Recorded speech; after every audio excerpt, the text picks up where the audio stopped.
Hello दोस्तों, कैसे हैं आप लोग? अच्छे तो हैं ना? ध्यान तो रखते हैं ना आप अपना? किसी और के भरोसे तो नहीं छोड़ रखा आप लोगों ने? अच्छा, अब मुझे क्या पढ़ाना था आप लोगों को? मैंने शायद सम संख्या और विषम संख्या खत्म कर दिया था, उसकी प्रॉपर्टीज खत्म कर दिया था। ठीक है, आज हमें स्थानीय मान और क्या पढ़ने हैं? प्रत्यक्ष मान पढ़ने हैं। क्या पढ़ने हैं? प्रत्यक्ष मान और स्थानीय मान, जिनको हम लोग इंग्लिश से आप बेटर जानते होंगे, face value and place value. ठीक है, अब ये क्या होती है इनको समझो। प्रत्यक्ष वैल्यू मतलब फेस वैल्यू और प्लेस वैल्यू समझना। देखो, जैसे मैं कहूं, सबसे पहले मैं बात करूंगा। अच्छा आप बताओ पहले ये होती क्या है, ये बताओ। प्लेस वैल्यू, प्लेस से पता स्थानीय मान, उनका स्थान क्या है ये आपको बताना है। और प्रत्यक्ष, प्रत्यक्ष मतलब क्या होता है? बिल्कुल जस्ट सामने, मतलब किसी भी संख्या का प्रत्यक्ष मान क्या हो सकता है? वही खुद संख्या। जैसे मैं कहूं कि अक्षय का प्रत्यक्ष मान क्या हो सकता है, तो स्वयं अक्षय हो सकता है। मिरर के सामने अक्षय को खड़ा कर दिया जाए तो सामने वाला पर्सन कौन होगा? अक्षय ही तो होगा। अक्षय खुद कहेगा कि मैं प्रत्यक्ष हूं, मैं खुद हूं, मेरे जैसा कोई दूसरा नहीं है। उसी हिसाब से मैथ में भी क्या होता है? प्रत्यक्ष मान होता है। मतलब किसी भी संख्या का प्रत्यक्ष मान क्या होता है? स्वयं वह संख्या होती है। क्या होता है? स्वयं वह संख्या होती है। तो पहला हम लोग डालेंगे प्रत्यक्ष मान। प्रत्यक्ष मान, ठीक है। इसको इंग्लिश में क्या कहते हैं? Face value. फेस मतलब आपके चेहरे की वैल्यू, आप जैसी वैल्यू, किसी भी अंक की खुद की वैल्यू उसी के समान कौन हो सकती है? स्वयं वही संख्या तो हो सकती है, उसके अलावा कोई दूसरी संख्या तो हो नहीं सकती है ना। जैसे 5 है तो 5 का फेस वैल्यू तो खुद वही संख्या होगी ना, उसी की जैसे दिखने वाली संख्या स्वयं 5 होगी। 5 की जैसी कोई दूसरी संख्या दिखने वाली है क्या? नहीं है ना। तो फेस वैल्यू क्या होती है? किसी भी संख्या में वही अंक का, मतलब जिस अंक का हम फेस वैल्यू जानना चाहते हो स्वयं वही अंक होता है। ठीक है, इसकी डिफिनेशन समझ में आई कि मतलब अगर मैं, जैसे मैं एक संख्या आपको लिखे दे रहा हूं, जैसे मैंने लिखा 2432, मैंने आपसे पूछा 4 का प्रत्यक्ष मान बताओ, 4 का फेस वैल्यू बताओ, तो क्या होगी? 4 स्वयं ही 4 का फेस वैल्यू हो जाएगी। ठीक है, प्रत्यक्ष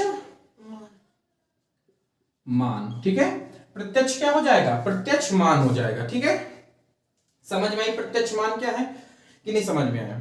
अब इसकी डिफिनेशन लिखा देते हैं। ठीक है, फिर इसके बाद बात करते हैं। अच्छा, स्थानीय मान, यहीं पे थोड़ा सा कॉन्सेप्ट समझ लेते हैं, फिर दोनों की लिखा देते हैं। स्थानीय मान क्या होता है? उसके स्थान की वैल्यू क्या है? उसके स्थान की वैल्यू क्या है? मतलब किसी संख्या में अगर किसी अंक का स्थानीय मान जानना चाहते हैं तो उसके बाद जितने भी अंक आएंगे उतने जीरो लगा देंगे तो क्या हो जाएगी आपका?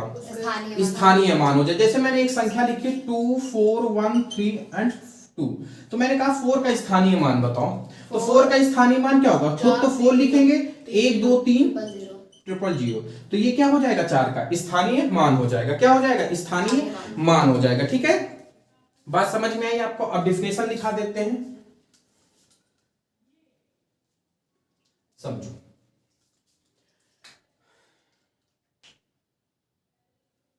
समझो, किसी संख्या में, किसी संख्या में किसी अंक के, किसी अंक का प्रत्यक्ष मान, मतलब फेस वैल्यू जिसको कहते हैं, प्रत्यक्ष मान,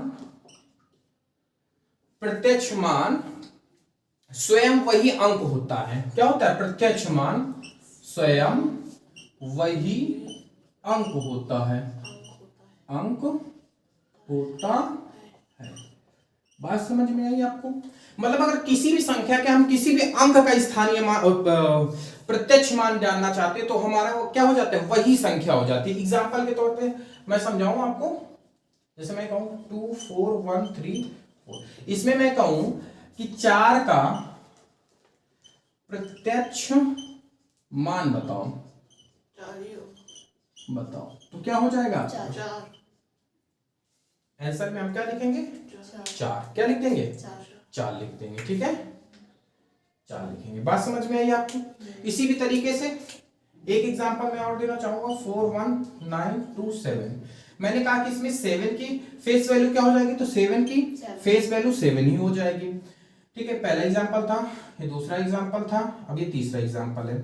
जैसे मैंने कहा कि 4 9 2 6 5 1, इसमें मैं कहा मैंने 9 की फेस वैल्यू बताऊं, तो 9 की फेस वैल्यू क्या हो जाएगी, स्वयं 9 ही हो जाएगी। ठीक है, इसी तरीके से मैं चौथे की बात करूं, जैसे मैं कहूं कि 2 3 1 4 1, मैंने कहा कि इसमें आप मुझे 2 की फेस वैल्यू बताओ तो कितनी हो जाएगी, 2 हो जाएगी। इसी तरीके से मैं लिखूं 7 2 9 1 1 2 4 1, इसमें मैं कहूं कि 7 की फेस वैल्यू तो क्या हो जाएगी आपकी 7, मतलब जिस अंक की फेस वैल्यू हम लोग पूछते हैं स्वयं वही अंक हो जाता है, उसके अलावा ना तो कुछ ज्यादा ना तो कुछ कम। ठीक है, इतने सारे एग्जांपल से आपको समझ में आ गया। कुछ क्वेरीज हो तो आप हमसे पूछ सकते हो, कुछ भी दिक्कत हो प्रत्यक्ष मान में तो। फिर इसके बाद स्थानीय मान पढ़ाते हैं, फिर इसके बाद आपका विभाजन के नियम पढ़ाएंगे। ठीक है, इसको ये समझ में आया? ठीक है, नोट कर लो इसको, बात समझ में आई, नोट कर लो इसको, फिर आगे देखते हैं। चलिए, ये हो गया आप लोगों का। ठीक है, अब आगे बात करते हैं किसकी, प्लेस वैल्यू की, जिसको हम लोग इंग्लिश में क्या कहते हैं, स्थानीय मान कहते हैं। क्या कहते हैं, स्थानीय मान। ठीक है, स्थानीय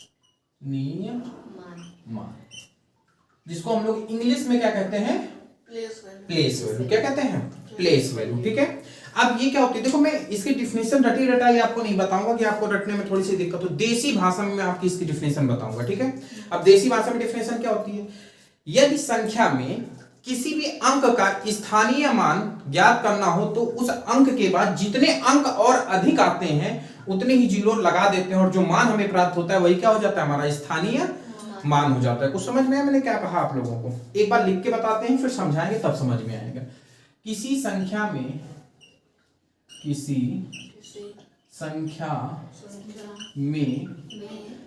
भी अंक का स्थानीय मान ज्ञात करने के लिए हम उस अंक के बाद जितने अंक और आते हैं उतने शून्य लगा देते हैं।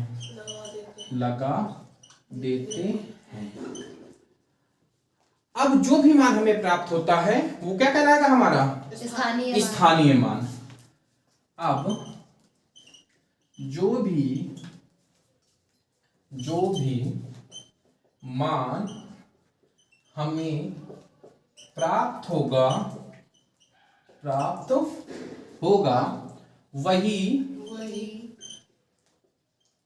स्थानीय मान होगा। ठीक है, अब एग्जांपल से समझते हैं। जैसे मैंने यहाँ पे 1 लिखी और इसके प्रत्येक अंक की हम लोग क्या निकालेंगे, स्थानीय मान निकालेंगे। ठीक है, प्रत्येक अंक का स्थानीय मान निकालेंगे। जैसे मैंने एक संख्या लिखी, मैंने कहा कि सबसे पहले मैं 2 का स्थानीय मान लिखता हूं। ठीक है, क्या लिखता हूं, 2 का स्थानीय मान। तो जब मैं 2 का स्थानीय मान लिखूंगा तो 2 लिखूंगा, 1 2 3 4 5, 1 2 3 4 5। 2 का स्थानीय मान क्या हो गया हमारा, 20 लाख। कितना हो गया, 2 लाख हो गया। कितना हो गया, 2 लाख। ठीक है, 3 2 लाख हो गया। उसी तरीके से मैं कहूं कि 4 का स्थानीय मान बताओ, तो 4 लिखने के बाद 1 2 3 जितने भी इसके बाद जितने अंक बचते हैं उतने ही जीरो लगा देंगे। और जो भी मान, जैसे मुझे ये मान प्राप्त हुआ कि नहीं प्राप्त हुआ, 2 लिखने के बाद जितने अंक थे मैंने जीरो लगा दिया। उसके बाद मुझे ये अंक प्राप्त हुआ, और ये अंक प्राप्त होने के बाद इसी को हम लोग क्या कह देते हैं, स्थानीय मान कह देते हैं। क्या कह देते हैं, स्थानीय मान। इसी तरीके से 4 का स्थानीय मान 1 2 3 4, तो 4 जीरो लगा देंगे, और जो भी प्राप्त होगा हमें क्या कहलाएगा, हमारा स्थानीय मान। ठीक उसी प्रकार से अगर मैं 9 की बात करूं तो 9 में 1 2 3 जीरो लगा देंगे, तो जो भी प्राप्त होगा हमारा क्या हो जाएगा, स्थानीय मान प्राप्त हो जाएगा। उसी प्रकार से मैं अगर 7 की बात करूं तो 7 के बाद 2 जीरो लगा देंगे, क्या प्राप्त हो जाएगा हमें, 7 का स्थानीय मान प्राप्त हो जाएगा। उसी तरीके से मैं 5 का अगर निकाल दूंगा तो 2 1 अंक आ रहा है, 3 का स्वयं 3 ही होगा, क्योंकि उसके बाद कोई अंक नहीं तो जीरो नहीं लगेगा। इस संख्या के प्रत्येक अंक का स्थानीय मान ये होता है। बात समझ में आई आपको? अब इसके बाद एक एग्जांपल हम और लेते हैं। जैसे मैंने कहा कि 729 और 138, जैसे मैंने कहा इसके प्रत्येक अंक का स्थानीय मान निकालो प्रत्येक अंक का। जैसे मैंने कहा कि 7 का स्थानीय मान कितना हो जाएगा, 7 के बाद 1 2 3 4 5, तो 5 0 लगा देंगे हम लोग, 2 2 4 8 5। ठीक, मैंने कहा कि 2 का स्थानीय मान अगर मैं बात करूं तो 2 का स्थानीय मान 2 के बाद कितने जीरो लगेंगे, 2 0, 4 जीरो लग जाएंगे। ठीक इसी प्रकार अगर मैं कहूं 9 का स्थानीय मान तो 9 के बाद कितने जीरो लगेंगे, 3 का, फिर 1 के बाद 100, 3 30 हो जाएगा, और 8। ये हमारी क्या है, स्थानीय मान। और अगर मैं यहीं से बोलूं कि भाई इस 7 की प्लेस वैल्यू बताओ, 7 ही होगी। 2 की प्लेस वैल्यू 2 ही होगी। 3 की फेस वैल्यू 3 ही होगी। अगर मैं यहीं पे पूछ लूं, एक क्वेश्चन बनता है कि इसमें अगर मुझे आप 5 की प्लेस वैल्यू बताओ, इस वाले क्वेश्चन में 5 की प्लेस वैल्यू, अब आपके सामने इस वाले में, ये वाले क्वेश्चन में, अच्छा 5 की वैल्यू 7 हो जाएगी। हम डिफाइंड ही नहीं कर सकते। जैसे कोई अंक इसमें नहीं आया है, अगर वो आपसे पूछ दो कि बच्चों को घुमाया ऐसे ही जाता है आपके उसमें, जैसे इसमें 5 नहीं आया, अब आपसे पूछेगा 5 का स्थानीय मान बताओ, तरह तरह के मान दिए होगा 3 विकल्प में, और एक विकल्प में आपका दिया होगा बताया नहीं जा सकता। तो आप कौन सा ऑप्शन चूज करोगे, बताया नहीं जा सकता है। कौन सा ऑप्शन चूज करोगे, बताया नहीं जा सकता है। ठीक है, तो जो अंक दिया हो उस संख्या में, उसी की फेस वैल्यू और प्लेस वैल्यू बताई जा सकती है। जो नहीं दिया गया है उसकी प्लेस वैल्यू और फेस वैल्यू नहीं बताई जा सकती है। ठीक है, इसको लिख लो, फिर मैं यही बात नोट करके लिखवा दे रहा हूं ताकि आपको हमेशा के लिए याद हो। इस तरीके से झलावे वाले क्वेश्चन आपके बनते हैं।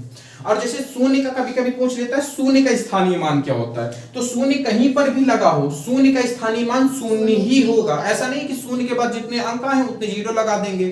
शून्य का स्थानीय मान क्या हो जाएगा, शून्य हो जाएगा, क्योंकि शून्य चाहे एक हो और चाहे ग्रुप में हो, शून्य का वैल्यू क्या होती है, शून्य होती है। लेकिन अन्य अंकों में ऐसा कुछ नहीं होता है। एक की वैल्यू एक है, एक के साथ अगर एक और एक जोड़ दोगे तो क्या हो जाएगा, 11 बन जाएगा आपका। जैसे मैंने कहा कि 1 ये अकेला आया है, इसी के साथ एक 1 और लगा देते हैं तो इसकी वैल्यू बदल गई ना, एक थी, एक से क्या हो गई 11।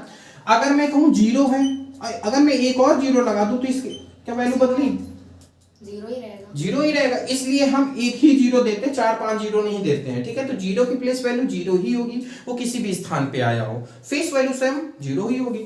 ठीक है, बात समझ में, नोट कर लो, फिर इसके बाद मैं नोट पे लिखवा देता हूं। ठीक है, नोट करो इसको। चलिए, हो गया ये। अब इसके बाद आगे देखो 2-3 नोट लिखाता हूं, 2 नोट तो लिखाऊंगा ही लिखाऊंगा जो आपके लिए बहुत ही इंपॉर्टेंट होंगे। ठीक है, फिर इसके बाद आगे की बात करते हैं। डालो नोट हेडिंग। नोट में मैंने क्या बताया था अभी आपको कि यदि किसी संख्या में वे अंक जिससे संख्या बनी है उसके अलावा अगर कोई भी अंक का स्थानीय मान या प्रत्यक्ष मान पूछा जाता है तो हम क्या बताएंगे कि हम इसे ज्ञात नहीं कर सकते हैं। क्या नहीं कर सकते, ज्ञात नहीं कर सकते। तो नोट डालेंगे हेडिंग नोट। अब नोट में हम लोग क्या लिखेंगे, किसी संख्या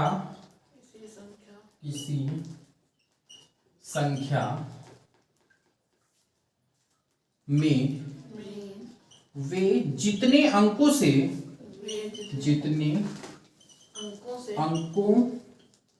से मिलकर बनी है।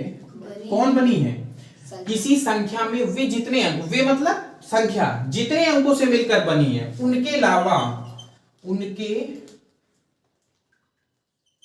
अलावा यदि किसी और अंक का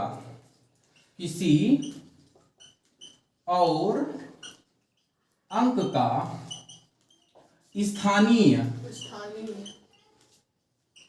या फिर प्रत्यक्ष मान पूछा जाए तो हम उसे ज्ञात नहीं कर सकते हैं। क्या हम लोग बताएंगे, हम उसे ज्ञात नहीं कर सकते हैं, नहीं कर सकते हैं। ठीक है, एक तो नोट आपका यही होगा। बात समझ में आई? एग्जाम्पल में एक दो दिए दे रहा हूं। जैसे मैंने कहा 2413241, जैसे मैंने कहा है इसमें से आप मुझे 9 का स्थानीय मान बताओ। 9 का स्थानीय मान बताओ। तो आपका आंसर क्या होगा इसमें? हम ज्ञात नहीं कर सकते। क्या लिखेंगे हम लोग? हम ज्ञात नहीं कर सकते हैं। हम ज्ञात नहीं कर सकते हैं, नहीं कर सकते हैं। आपके हाई स्कूल से एक एक क्वेश्चन हम अपने पढ़ाए हुए से मैच करेंगे। बस आप प्रॉपरली नोट्स बनाते रहिए। गारंटी है इस जितना पढ़ा रहे हैं उससे बाहर मैथ में तो आपको जाना नहीं पड़ेगा। ठीक है, ये बात वादा रहा हमारा आपसे। दूसरा नोट आप क्या डालोगे? ये तो पहला नोट था हमारा। अब बात करेंगे हम लोग दूसरे नोट की। दूसरा नोट क्या कहता है? अगर आपसे पूछे कि किस संख्या का या किस अंक का स्थानीय मान और प्रत्यक्ष मान बराबर होता है, तो आप क्या कहोगे? जीरो। शून्य जिसको हम लोग कहते हैं, शून्य कोष्टक में जीरो का स्थानीय मान तथा प्रत्यक्ष मान आपस में बराबर होता है। ठीक है, आपस में क्या होता है? बराबर होता है। शून्य का स्थानीय मान और प्रत्यक्ष मान, ये लाइन आपकी इतनी इंपॉर्टेंट है जो मैंने नोट्स लिखाया है। आप इसको जितनी बार भी मोस्ट लिख सकते हो, जितनी बार भी मोस्ट लिख सकते हो, जितनी बार भी आप लिख सकते हो उतना कम। हाई स्कूल के क्वेश्चन में अगर प्रत्यक्ष मान से एग्जामिनर आपका क्वेश्चन उठाता है तो वो या तो ये उठाएगा या तो ये उठाएगा। अगर एग्जामिनर घर में लड़ झगड़ के नहीं आया, बहुत ही खुश है, तो सीधा सीधा आपसे पूछ लेगा, एक अंक दे देगा, उसमें से पूछ लेगा कि 2 की प्लेस वैल्यू बताओ या किसी अंक की एक प्लेस वैल्यू बता देगा। आप नॉर्मली हर बच्चा बता ले जाएगा। अगर लड़ाई झगड़ा करके आया है घर से, खाना आना बीबी ने नहीं दिया, तो फिर आधे टेढ़े क्वेश्चन इस प्रकार से डालने की कोशिश करेगा। कैसे कि बताओ भला, कोई एक संख्या दे देगा, उसमें अननोन नंबर का स्थानीय मान पूछेगा, तो आप क्या बताएंगे? भाई हम इसे ज्ञात ही नहीं कर सकते हैं। ठीक है, अगर आपसे ये पूछेगा कि किस अंक का स्थानीय मान और प्रत्यक्ष मान आपस में बराबर होते हैं, 3-4 ऑप्शन दे देगा, 0, 1, 2, 3, 10, इस प्रकार से ऑप्शन बना देगा, तो आप क्या उसमें लगाओगे? 0। इसका स्थानीय मान और प्रत्यक्ष मान क्या होते हैं? आपस में बराबर हो जाते हैं। ठीक है, बात समझ में आई? इतनी की नहीं आई समझ में? ठीक है, इसमें अगर आपको कोई डाउट हो तो पूछो हमसे। अब जैसे मैं आपसे एक क्वेश्चन और इसी में एक नोट और है, ठीक है, उसको भी लिख लो। यदि किसी संख्या में 2 बार कोई 2 या 2 से अधिक अंक रिपीट होने लगे और उनका स्थानीय मान पूछा जाए, प्रत्यक्ष मान तो आपका सीधा पता है कि जैसे 2 है, 3 बार रिपीट हो रहा है तो 2 ही रहेगा, प्रत्यक्ष मान चेंज नहीं होगा। लेकिन अगर स्थानीय मान आपको कह रहा है, जैसे मैं एक संख्या लिख रहा हूं, समझना कोर्स, जैसे मैंने एक संख्या लिखी 24271, इसमें मैं बोलूं 2 का स्थानीय मान कितना होगा, तो आप क्या बताओगे? इसमें तो 2 आ गए। एक इसका स्थानीय मान हो जाएगा कितना? 2 के बाद 4 जीरो, एक इसका हो जाएगा 2 के बाद 2 जीरो। तो अब इन दोनों में कौन सा सही होगा? तो यदि आपके, बात समझ लें, यदि आपके ऑप्शन में दोनों कॉमा में करके आंसर दिए गए हैं तो उसमें टिक करेंगे। अगर कोई एक दिया गया है तो इसमें एक ऑप्शन वो बनाएगा कि कैन नॉट बी डिटरमाइंड, इसको ज्ञात नहीं किया जा सकता है। तो ये भी आप याद रखना, एक क्वेश्चन यहां से भी आपका बन जाता है कि 2 या 2 से अधिक बार वो रिपीटेशन करा देता है एक अंक का, फिर आपसे पूछ लेता है इसका स्थानीय मान क्या है। अगर वो एक नंबर स्थानीय मान में दे रहा है और लास्ट में लिख रहा है ये तीनों, तो ये तीनों हो जाएंगे। बात नहीं समझ में आ रही? अच्छा, इसको नोट करो, फिर ये कॉन्सेप्ट समझाते हैं। इसको नोट करो, फिर इसके बाद समझाते हैं। चलो अब आगे हम लोग बात करते हैं। एक नोट हम लोगों का और रह गया था, उसकी बात करेंगे, फिर आते हैं विभाजन के नियम में। अब कहते भैया इसको क्यों पढ़ाया, विभाजन के नियम पे सीधा क्यों नहीं उतरे? क्योंकि मैंने आपको बताया था इसके नेक्स्ट वाली क्लास में, इसके पहले वाली क्लास में क्या बताए थे कि मैं जैसे 2 का क्या होता है, इकाई अंक ही अगर 2 से कट रहा है तो पूरी संख्या 2 से कटेगी, ये तो पढ़ते आए हो आप लोग। ऐसा क्यों होता है ये मुझे बताना है आपको, ठीक है? इसलिए मुझे ये स्थानीय मान आपको पढ़ाने पड़े, ठीक है? स्थानीय मान पढ़ने के बाद आपको एक चीज और ध्यान रखनी है, कहो वो क्या? वो ये है कि किसी भी संख्या का एक्सपेंडेड फॉर्म पता है आपको क्या होता है? हाँ, विस्तार रूप। प्रत्येक अंक का स्थानीय मान लिखकर उसको जोड़ देते हैं, वही उसका क्या हो जाता है? एक्सपेंडेड। एक्सपेंडेड फॉर्म हो जाता है। क्या हो जाता है? एक्सपेंडेड फॉर्म हो जाता है। तो आगे देखते हैं। देखो एक नोट क्या था कि यदि किसी संख्या में यदि किसी किसी संख्या में संख्या में संख्या में जो अंक जो अंक दिए हैं दिए हैं जो अंक दिए नहीं, एक मिनट। यदि किसी संख्या में अंकों की संख्या समान अंकों की संख्या दो या दो से अधिक है, समान अंकों अंकों की संख्या की संख्या दो या दो से अधिक है अधिक है तब हम उसका प्रत्यक्ष मान तो बता सकते हैं। प्रत्यक्ष मान क्या होगा? हमारा वही संख्या हो जाएगी या वही अंक हो जाएगा जिसके बारे में वो पूछेगा। उसका प्रत्यक्ष मान वही अंक होगा, वही अंक होगा। परंतु स्थानीय मान हम नहीं बता सकते हैं, या फिर उसी हिसाब से जितनी बार वो रिपीट हुआ है उसके स्थानीय मान हमें ऑप्शन में दिए गए हैं तो हम लगा देंगे, नहीं तो हम सीधा कहेंगे कि हम बता नहीं सकते हैं। ठीक है, तो अंक होगा तथा स्थानीय मान नहीं ज्ञात किया जा सकता है या नहीं बता सकते, नहीं बता सकते हैं। अब एग्जांपल देखते हैं। एग्जांपल है जैसे मैंने कहा कि 2 4 1 2 1 7। जिससे मैंने ये कहा इसकी जगह पे फिर आ जाओ और कुछ कर दो 3। अब मैंने कहा कि स्थानीय मान बताओ। ठीक है, स्थानीय मान बताओ।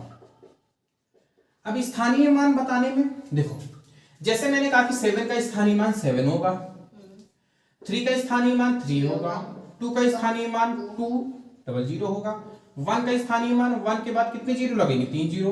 4 का स्थानीय मान 4 के बाद कितने जीरो लगेंगे? 4 जीरो। और 2 के बाद कितने लगेंगे? 2 के बाद 1 2 3 4 5 2 2 4 1 5।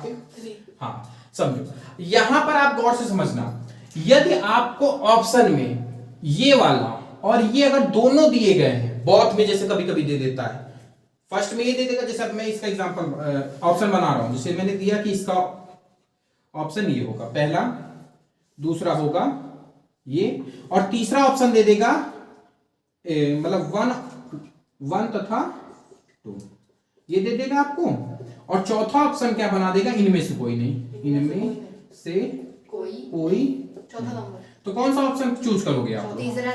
तीसरा चूज करना है। कौन सा चूज करना है? पहला और दूसरा। यदि यहां पर कुछ और दिया होता या सिर्फ 2 दे देता ऐसे, अब आप कौन सा चूज करते हैं? चौथा वाला। तो मेरे हिसाब से अब आपको कॉन्सेप्ट समझ में आ गया होगा कि अगर रिपीटिशन कर रहा है अंक, यदि ऑप्शन दोनों दे रहा है और इधर दे रहा है बोथ, तो उसको क्लियर कर देंगे। अगर ये नहीं दे रहा है तो इनमें से कुछ चूज करेंगे। ठीक है, बात समझ में आई आपको? ये वाली बात समझ में आई कि नहीं आई? आ गई। ठीक है, स्थानीय मान का लास्ट कॉन्सेप्ट था। ये कॉन्सेप्ट पूरा होने के बाद हम एक्सपेंडेड फॉर्म बताते हैं, फिर इसके बाद नेक्स्ट स्लाइड में आगे बात करते हैं। इसको नोट कर लो, इसके बाद आगे बात करते हैं। चलिए, हो गया आपका। यहाँ पे आप सही कर लीजिएगा, इसको तक की जगह तब कर लीजिएगा। ठीक है, मैंने ध्यान नहीं दिया आपको लिखते समय, तब कर लीजिएगा। ठीक है, अब चले, अब एक लास्ट कॉन्सेप्ट क्या है आपका? संख्या का विस्तार रूप, जिसको हम लोग कहते हैं नंबर ऑफ एक्सपेंड। नंबर का एक्सपेंड, जो भी नंबर दिया गया है, जो भी हमारी संख्या दी गई है, उसका क्या करना है? विस्तार रूप, एक्सपेंडेड फॉर्म लिखना है। ठीक है, तो अब उसके बारे में बात करते हैं। आज की क्लास को यही एंड करेंगे, इसके बाद फिर कल से प्रॉपरली आपके विभाजन के नियम चालू हो जाएंगे। ठीक है, देखिए मैं बेसिक आपका कंप्लीट इसलिए करा रहा हूं क्योंकि आगे आपको बिल्कुल भी दिक्कत नहीं होगी। ठीक है, चलिए तो संख्या का विस्तार रूप पढ़ लेते हैं। संख्या का विस्तार, अब ये क्या होता है? इसको हम लोग इंग्लिश में कहते हैं एक्सपेंडेड फॉर्म। एक्सपेंड करना, उसको खोल देना, है ना? एक्सपेंड मतलब क्या होता है? उसको खोल देना। ओपन कर देना, तो संख्या को ओपन। अब ये हमारा जो प्रत्यक्ष मान और स्थानीय मान पढ़ाने का मेन पर्पज जान तो यही था, ये सिखाना आपको। ये सिखाने के बाद हम जब आपको विभाजन के नियम पढ़ाएंगे ना, तो उसमें बोलेंगे कि 5 के नियम में इकाई का अंक ही क्यों देखते हैं कि 5 के अंक से कटता है तो पूरी संख्या 5 से कट जाएगी, यही तो हम लोग पढ़ते हैं। ऐसा क्यों करते हैं ये यहीं से समझ में आएगा, ठीक है, संख्या का एक्सपेंड करने के बाद। तो ये क्या होता है संख्या का एक्सपेंडेड फॉर्म, जरा सा मुझे कोई बताएगा। जब किसी संख्या के प्रत्येक अंक का स्थानीय मान निकाल कर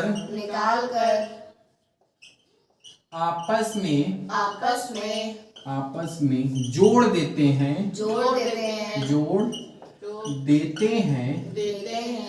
वही संख्या का